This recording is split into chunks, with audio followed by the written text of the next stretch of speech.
I've been in martial arts for 27 years. I've been doing Japanese warrior arts for the last 20. And the art that we do is called Sogobujutsu. And it's the integration of all forms of warrior combat derived from feudal Japan.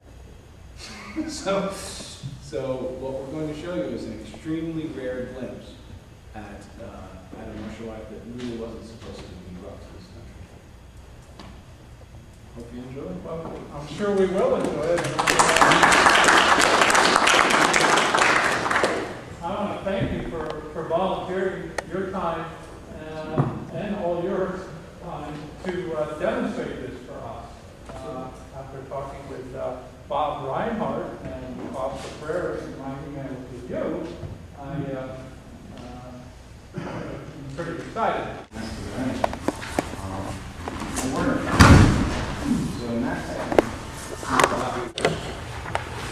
you couldn't have the thoughts and you laughing. You have to prepare yourself. We deal with this oncoming attack and we don't see it as a negative. So if someone comes to choke us or grip us up, so if someone tries to choke us or grip us up, you'll see in other martial arts forms, they'll try to get away. So this is just a quick difference. So if he were to choke in here,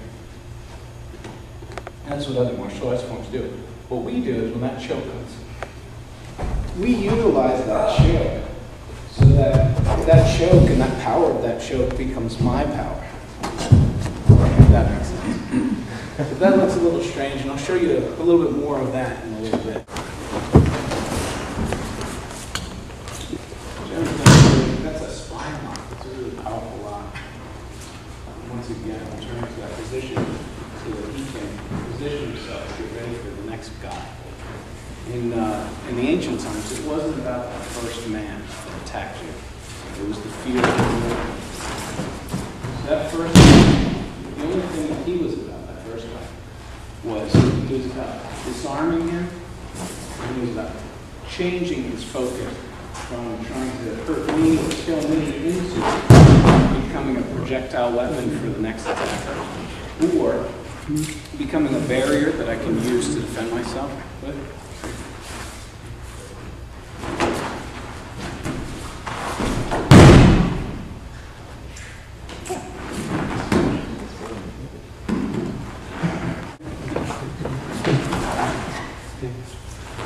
Don't be surprised. Oh, wow. Come down. Arm breaking throw. Multiple arm breaks. It's a serious, very serious loss. Whoa. That's an entanglement. What that's used for, you can take a look, Jerry, just move your hand for a second so they can see. What that's used for is that's an entanglement so that when that person fights the technique, because they're going to, naturally, you're going to fight it. So that the strength of their bicep, when they're fighting the technique, becomes the power of this lock. So when, who's that like that? when Ed muscles up to fight, that creates tremendous pain because of the torque on the tendons that are connected through the rotator cuff into the scapula. So he'll actually be feeling sharp pain down the spine just from fighting. So a lot of martial artists often state to martial artists such as myself, they say, you know, that's all well and good, but what if he fights it? Our plan is that he fights it. We hope that he fights it. We hope that he attacks us with true intent. If he doesn't attack us with true intent, then we have to work harder. If he attacks us, like Faust said, he choked me and attacked me, then it gives me something to use. It gives me something to do. Does that make sense? It's either me generating the power or using the power that they generate.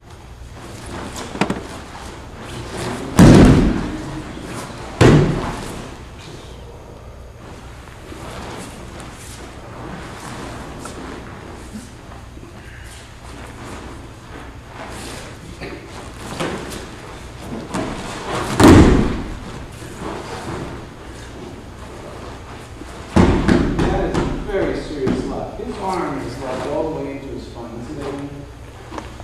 So kind of considered unreal by American martial arts because they're constantly saying, oh, well, that doesn't exist anymore. Yeah, the ancient warriors were capable of doing it. The truth is that we still are. It's never changed.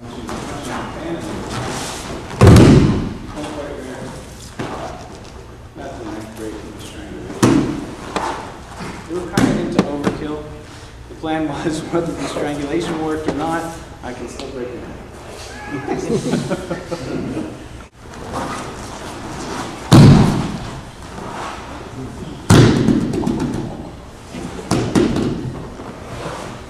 Doing a knock jack pull, and Nigerian wants to jump on top of the jack like modern martial arts do, and he wants to attack. So when he comes in with these strikes,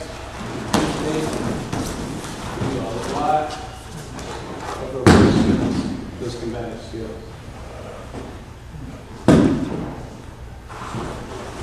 So that was a knee lock, an ankle lock, a hip lock, and then he went to lock his elbow and his shoulder. What happens if you twist the wrong way and one of these guys can't go to work the next day? You know, so many people ask that question, but as much as we train to take this person apart, we also train to make certain that we are not taken apart. So half the training is understanding your body so that this guy can push him, smack him, and knock him off. Now, this is a lock from his fingers to his spine. So he tries to punch me. He's not going to be punching. When he tries to kick me, he's not going to be kicked. If I should want him up again, pull it out again. I would want him over here. If I want to, tell him to meet a police officer. You're a police officer? That's the plan. So half of this is skilled training for the person that's applying the technique. The other half is skilled training in surviving. So, for instance, if he's ever placed in a position where he might be in trouble, he knows that his neck can't go in two directions. He knows that his arm can't bend that way. He knows that when this lock happens to him, the only way to survive it is for him to follow that lock up and over, or else he's in a lot of trouble. If that makes sense? Much like Freemasonry. In Freemasonry, we talk about that higher power that's needed. In practicing warrior arts, something similar is needed. You need to live your life by a code. What type of governing body? Understand that you're not the end-all be-all, that there's something for yourself.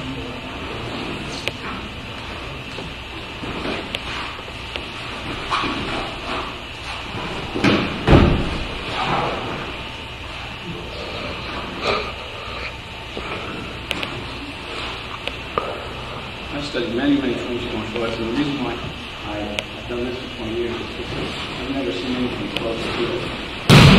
That strike was done to the brachial artery. It was also done to the clavicle as well as the carotid artery. After 3 seconds, the piece like the brachial artery. But warriors are scary things. They train from age 3 to kill you. So the techniques involved, that guy died like 7 times. The techniques involved were about really ridding yourself of this nuisance. This guy had a family feud. I don't know if you know much about the Samurai Warrior, but they had family feuds, kind of like the Hatfields and McCoy, that went back generations upon generations upon generations. So when they were training as children, you were told about who your enemy was, how many kids he had, and how many people you would have to face one day.